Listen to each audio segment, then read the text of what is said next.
2 a.m. on May 7, 1998, the police received a call from an unknown person who claimed to hear the screams of a woman from their neighbor's house. He told the operator he could hear a choking sound from the next-door neighbor and yelled for help. Shannon Schieber was screaming for someone to help her. My next-door neighbor, I just heard a yell for help. I knocked on the door and I just heard like a choking type sound, and I just called. An apartment. 7 minutes later, the officers arrived. The woman in the apartment below Shannon's led them upstairs, and as Shannon's apartment was now quiet, they suggested that nobody was actually in there. The neighbor from across the hall was adamant he had heard a voice that sounded like Shannon's screaming for help, and the woman in the apartment below said she had most definitely heard a scuffle. The police suggested that maybe the scream had come not from Shannon's apartment, but from outside on the street. One of the officers then headed outside and used his flashlight to illuminate her balcony. The curtains were drawn and the door was shut. No amount of talking would convince the officers to break into her apartment. They said if they heard anything coming out of the apartment, to immediately call 911, and within 5 minutes the police had left. That evening, Shannon had been up studying hard for her final finance class exam.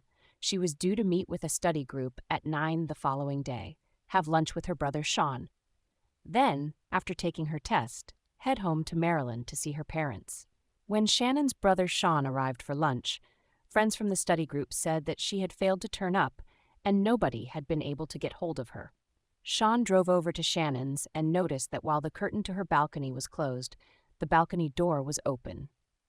He rang the doorbell but did not get an answer. He immediately went to his friend Samantha's house to call his mother, Vicky. Vicky said to go straight back to Shannon's building and find someone to let him in. Sean and Samantha went back and began ringing every doorbell in the building until one person came to the door. The neighbor who had called the police the previous night, Sean, explained that his sister had failed to turn up for a study class and no one had heard from her. The neighbor suddenly went pale. He explained that during the night he had heard screams for help and a choking sound, but he hadn't been able to convince the officers to go into her apartment with not a moment to lose. They went straight to Shannon's apartment and broke down the door. 23-year-old Shannon Schieber was lying naked face down on her bed. She had been raped and murdered. Shannon Schieber was a gifted child. By 18 months old, she was able to recite the alphabet and say it backwards. By the age of 3, she was reading at a level most second graders could read at. She was happy, bright, and inquisitive, someone who always wanted to learn and know as much as she could. She was consistently top of her class and served as president of her high school, speaking in front of the city council in support of funding for education. I am a senior and the Student Government Association president at Bethesda Chevy Chase High School this year. In November, my friend Stephanie and I were the only students to testify at your public hearing on the energy tax.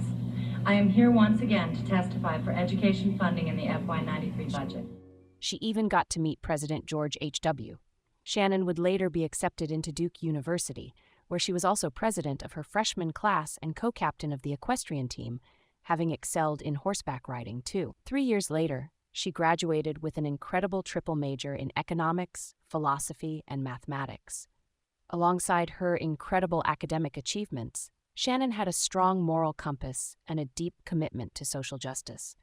When, at the age of 22, she earned a full scholarship to the prestigious Wharton School at the University of Pennsylvania, her aim was to have a career in finance to help those most in need.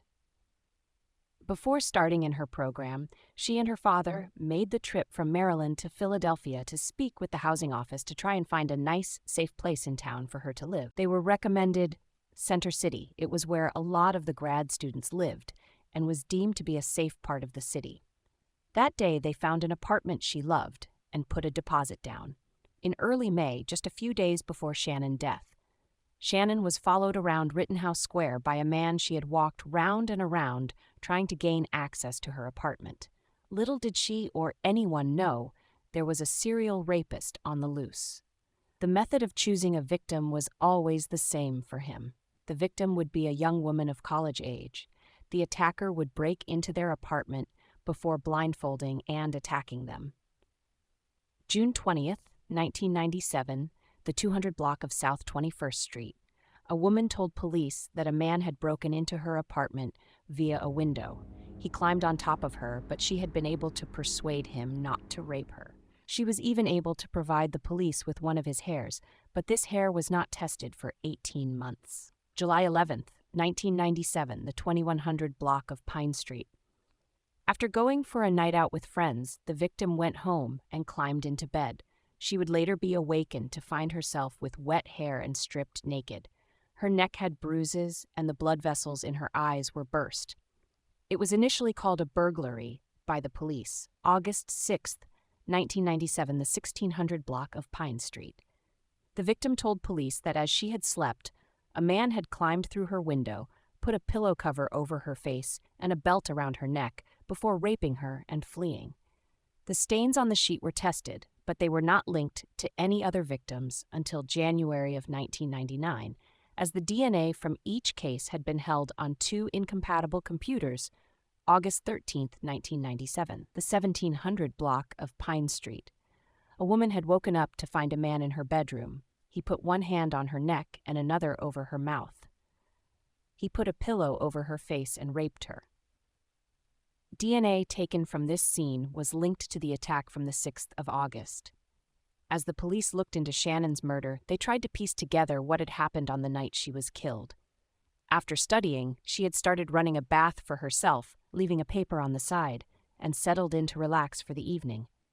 Her second-floor apartment had a small balcony door, and the tree near the balcony had barbed wire coiled around it, to avoid people climbing the tree and gaining access to her balcony.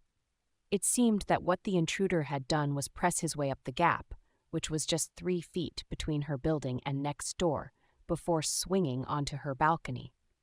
Her screen door was locked, but to combat the humidity, the balcony door was open. It was clear that Shannon had fought her killer. She had also managed to draw blood from the assailant, which was on the wall, bed and balcony. He had also stolen several items, including a pen, a camera, and jewelry. On the evening after Shannon's murder, her parents arrived at the apartment. At around 7 p.m., the street was heaving with police cars and journalists. They pushed past the media outlets, who insensitively threw questions at the grieving couple, and then met with 2 detectives from the Philadelphia Police's homicide unit. Her parents were then taken to the station to be questioned separately about Shannon and if they knew of anyone who had wanted to harm her. They were then told that they would need to stay overnight, as Shannon's body would need to be identified the next day. They were due to be taken to the morgue at 9 a.m., but weren't picked up until 1:30, which therefore delayed the autopsy until 5 p.m. By this point, the coroner's office was closed for the weekend, so her parents were told they would not be able to release Shannon's body until Monday. After calls to various officials, they were able to have their daughter's body released to them on Saturday morning so they could begin preparations for her funeral. As the investigation continued, the Philadelphia police issued flyers to various shops in search of the Canon camera that had been stolen from her apartment on the night she was murdered. Also stolen were hundreds of CDs, a pen, jewelry, and a backpack. A fellow student from Wharton was questioned, but DNA soon ruled them out. Vicky and Sylvester, Shannon's parents, as devout Catholics, turned to their faith in the face of such immense pain. A week after Shannon's death, Vicky and Sylvester were allowed to clear out her apartment, and they were also given an update based on the evidence found at the scene. They said once they caught the man responsible, he would almost certainly be subject to a first-degree murder charge. The police had initially believed that her killer was an ex-suitor, and this had been a so-called crime of passion, but this didn't yield any leads at all. In the autumn, Shannon's case was featured 3 times on America's Most Wanted in the hope that someone would come forward with something. It seemed like her case wasn't really going anywhere, until an anonymous source wanted to give them some information about the investigation into Shannon's murder. The person said that the police had blown off 2 similar attacks on women who had been assaulted in their own homes, but not killed. The anonymous source said that had the police picked up on the pattern earlier, maybe they would have been able to stop him, before his crimes had escalated to murder. detectives had filed away rape cases under a non-criminal classification code, meaning that many went unaddressed. One former detective with the Philadelphia police had referred to the sex crimes unit as the lying unit and said publicly that women lied about rape about half the time. Sylvester said that it was his belief that the intention of the killer had not been to murder Shannon, but when he heard the officers knocking at the door, he had strangled her to silence her and then escaped via the balcony. He added that had the public been warned about the serial sex attacks, she wouldn't have chosen to live there if the previous rapes had been pieced together and connected to the same person. One of the officers who had gone out to her apartment that night would later say that he would have called for the supervisor if he had known the call was about a woman who had been screaming for help. The other officer said that only if he had heard the screams himself would he have forced the door open. It would take the detectives 8 months to link the 5 rapes from the one area. A former police chief would later remark that the department had been god-awful in dealing with sex crimes and reform was long overdue. One of the victims had been able to catch a glimpse of her attacker, and a composite sketch was drawn up, and a reward would also be offered of $40,000. In July of 1999, FBI profilers were brought on board. The profilers believed that this man was very familiar with his surroundings and the wider neighborhood. He was fit and agile and likely had a history of voyeurism. 15 months after Shannon was killed, the man now dubbed the Center City Rapist struck again. He removed 14 screws from a set of bars to gain entry into an apartment on the ground floor and attacked the woman inside. One of the officers working on the case had seen an episode of Forensic Files where a serial rapist had been caught using geographic profiling. He reached out to the profiler, who had appeared in the episode, Kim Rossmo, hoping he would be able to help by foot and by helicopter.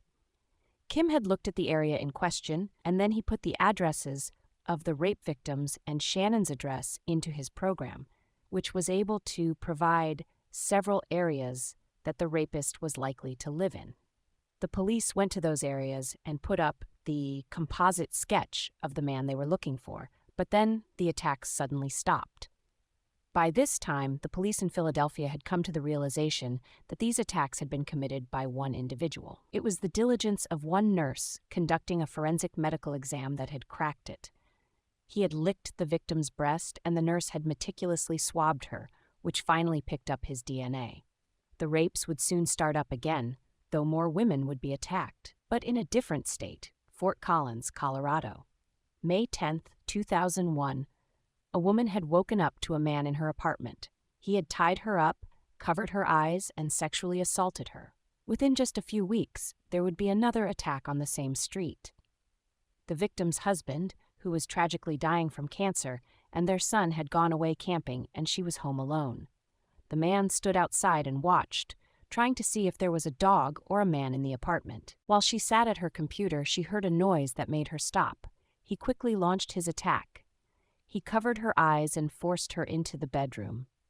He calmly whispered that if she cooperated, he wouldn't hurt her. She said she remembered thinking that she needed to get through this for her son.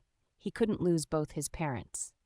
After the attack, he ran away and she was able to call 911. The attacks continued in Fort Collins, but he had started leaving evidence like a hat, DNA, and someone had also seen his car driving away. During one of the attacks, he left fingerprints on the balcony. The DNA taken from the rape test kits in Colorado were compared to the blood in Shannon's apartment. It revealed the truth they had been committed by the same person. They scoured databases to find men who had been in the areas in question at the time of the attacks and murder. 319 men were identified as having made financial transactions in Philadelphia, then in Fort Collins, during the times in question. They looked at men between 20 and 30 years old that had been living in that part of Philadelphia to try and narrow the pool down, which it did to 83 people. The list was sent to police in Colorado. But before they could be checked, the rapist struck again, and in September of 2001, the police in Colorado received a letter. Part of it read, "I'm sorry, but I can't let you catch me yet." Not in Colorado. I don't even like it here. I'm not a fan of cold weather. I don't even like going up to Fort Collins anymore. You guys are everywhere. I admit I want to get caught. I don't like what I do. It keeps me at a distance from people, and I can't talk to anyone. It gets lonely. The letter also contained details that had not been released to the public. Frustratingly for the detectives, there were no fingerprints or DNA on the envelope or letter. It was determined that this was a ploy from the offender to throw the detectives off track and make them focus on the letter.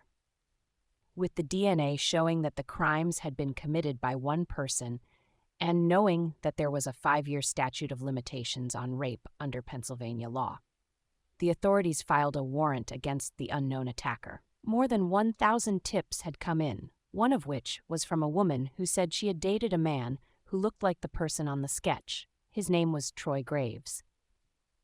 Another tip came through. A neighbor thought the car used by the rapist was similar to that of her neighbor's. Her neighbor's name was Troy Graves. This was a name also on the suspect list. In Philadelphia, he had worked for a bank near to where the victims of the Center City rapist had lived. Troy had joined the armed forces in 1999 and did basic training at Lackland Air Force Base in Texas, and also attended a missile maintenance school in California. He eventually ended up in Wyoming. A month after he arrived at the Air Force Base, he had been reprimanded after an allegation was made that he had tried to enter the dorm room of a female Air Force captain. On some occasions, he would break into someone's apartment, watch them for 15 minutes, and then leave. Although he was based in Wyoming, he lived in Fort Collins, Colorado, just a couple of miles away from where the women had been attacked. An ex-girlfriend told the police that he had struggled with sleep and would take walks late at night, coming home with scratches and bruises. She was concerned and tried to get him to explain what was going on, but he wouldn't, and gave various excuses, such as falling over. The officers knew that the man who had killed Shannon had a positive blood, the same blood type as Troy Graves. Detective Neil Haysom had been dispatched to Troy's house on Ash Drive. Nobody was home. So he left a business card. Troy had been married for about a year, and when his wife got home and found the card, she called Detective Haysom. She explained that her husband was working on the base, but had a dental appointment at 3:03. She called Troy, who in turn got in contact with the police and agreed to go in to talk to detectives. He left the base to go and pick his wife up before heading to the station, not knowing he was already being followed by officers.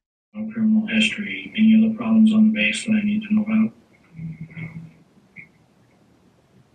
There's an incident that happened on the base in May 2001. Okay. You didn't tell me about that. Okay.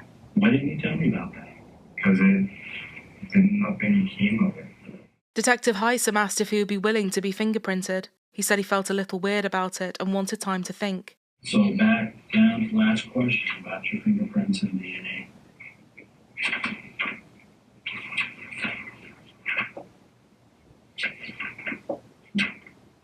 See, I want to. Could I get back to you on that? And actually come in on another day, just so I can, just talk to my wife and stuff. Or just make me feel more comfortable. Am I still free to leave? Yes. I'd like to just go home and get some sleep, sir. I apologize. Okay. Well, I'll tell you what. At this point right here, you're no longer free to go. Okay. I'm going to detain you. Go ahead and turn around for me. You lock your hands behind your head. Spread your feet for me. You got any weapons on you that I need to be aware of? None? Detective Haysom asked if he would be willing to be fingerprinted. He said he felt a little weird about it and wanted time to think. When his fingerprints were taken, the pieces of the puzzle would finally fall into place. This matched the set of prints found from the victim's balcony in Colorado. His blood was also taken. And this was a match for the DNA found in Shannon's apartment. On the 23rd of April, 2002, 29-year-old Air Force Senior Airman Troy Graves was arrested in connection with 6 sex attacks in Colorado. 3 days after his arrest, he was charged with 27 counts, including sexual assault, robbery, and kidnap. Also that day, he was presented with the charges that had been filed against him in Philadelphia. The 50 counts included rape, aggravated assault, burglary, and murder. It was also revealed that Troy, who had lived at the 4100 block of Baltimore Avenue in Philadelphia, had been stopped by the police for questioning in January of 1999, but was released not long after. It wasn't clear initially where he was going to be tried first, and while the process of extraditing him to Pennsylvania had already got underway, the final decision would lie with the Colorado governor. Not long after he was arrested, he told his lawyer that if the death penalty was taken off the table, he would enter pleas of guilty to the rape and murder of Shannon and the rapes and sexual assaults against the other women. He also finally confessed to what had happened that night in Shannon's apartment. He told detectives that he had climbed through the sliding glass door of her balcony and surprised her as she was in the bathroom after the attack. She had tried to fight him off, biting his left ring finger, drawing blood, and she also scratched his face. Troy said he put his arms around her neck to overpower her and stop her, but she fell off the bed. I countered by jumping back on the bed on my knees, which didn't allow her feet to touch the floor. It was at that point I thought I might have broken her neck. He then said he heard someone knocking at her door 2 separate times, but said he didn't hear the police knock. He also said he didn't see the police as he ran off. He said that he had closed her balcony door, and although it was shut when the police got there initially, following the call from the neighbor, Sean said that when he went to her apartment, the balcony door was open. The Schieber family argued that this suggested he was still in the apartment when the police got there and left the door open after he fled. At a news conference, the district attorney, Lynn Abraham, gave a new explanation for this discrepancy. Sean had opened the door because he was sick at the sight of Shannon's body. Sean rubbished these claims, saying that's just absolutely preposterous. He added that he had noticed her door open from the outside before he even went in, and that he didn't go near the balcony door. As already mentioned, one of the punishments on the table in Pennsylvania was the death penalty. Rooted in their Catholic faith, Vicky and Sylvester were deeply opposed to capital punishment. It was reported that Shannon's family had faced what was referred to as unrelenting pressure to seek the death penalty against Troy. Vicky referred to the experience as being re-victimized by the debate around capital punishment, and how some felt it was the only way for them to receive justice. Shannon's parents also made contact with the victims of Troy graves from Colorado and Pennsylvania, and they were all in support of the couple in not asking for the death penalty. Troy's attorney thanked Shannon's family for their public and vocal opposition to capital punishment. This vocal opposition became the focus of much media interest. In one instance, a talk radio host and local lawyer, Michael Smerconish, published an open letter addressed to Vicky in the Daily News. He said that Shannon's killer should pay with his life, saying he did not believe that any one citizen's feelings should determine that decision, even if that citizen is a victim, that would result in disparate sentencing in society. Society's interests require serious consideration of a death sentence. We never want another promising young woman to have her life cut short by a murderous thug, but we must consider the deterrence that a death sentence in this case might provide. Sylvester and Vicky wrote an open letter back explaining their opposition to capital punishment. Firstly, as Catholics, they held life to be sacred under the circumstances of our daughter's death. Our beliefs about appropriate punishment have been severely tested, but we have no choice but to adhere to our principles. Secondly, they said that capital punishment was often applied in discriminatory and arbitrary ways in our society. And finally, they said that the issues with the police and failing to link the offenses and classifying reports of rape and sexual assault as non-crimes had resulted in a failure to warn the community and added to the risk for people who live there. They referenced Shannon being followed around just 2 nights before she was killed. Had she known that a serial rapist was working her neighborhood, she would have been far more concerned about this incident than she was. She likely would have called the police, the open letter said.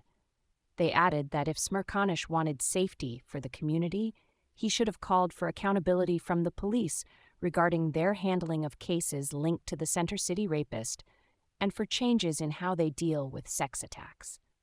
Shannon's family also took legal action against the Philadelphia police for negligence. The federal lawsuit said that the police had missed the opportunity to save her or catch Troy Graves when the call from the neighbor had come in. The lawyer for the family had told the federal jury that if police in Philadelphia had recognized that the crimes were being committed by one person or taken sex offenses more seriously, Shannon's murder could have been prevented. He told the jury that the officers had originally misclassified one of the sex attacks as a burglary. Some of the forensic evidence hadn't been analyzed. Allegations of rape had been downgraded or ignored, and police weren't aware of a serial offender. It was reported that the city of Philadelphia was not liable for the death of Shannon Schieber, following her family's lawsuit against them. Sylvester was deeply critical of the police department in Philadelphia. On the 17th of May 2002, Troy Graves received a life sentence in Fort Collins, Colorado, for the sexual assaults against 7 women. The district judge, Terrence Gilmore, dealing with the cases in Colorado, said he had decided on a life sentence because of the nature of the offenses and the level of fear he had instilled in his victims. It was now time for Troy Graves to face justice in Philadelphia. He entered a plea of guilty to 6 counts of rape and to the murder of Shannon Schieber. He told the court to the city of Philadelphia and the victims and the families and friends of the victims, I'm sorry. As the court proceedings played out, the second victim of Troy Graves sat at the back of the courtroom. She had been attacked in July of 1997. She'd woken up to find herself covered in bruises and naked. Her case had initially been classed as a burglary. As the details of her case were read out, she broke down in tears. She said after the hearing, "I'm glad it's over." Judge Benjamin Lerner sentenced Troy Graves to life in prison with no possibility of parole for Shannon's murder, plus 60 to 120 years for the rapes. Shannon's parents welcomed the life sentence. That's exactly what we wanted. Troy Graves will spend the rest of his life in prison for what he did to these women. And there is perhaps some solace in knowing he will never be able to hurt another woman again. As Sylvester said, the hardest thing to accept is that our daughter did everything she could to call for help.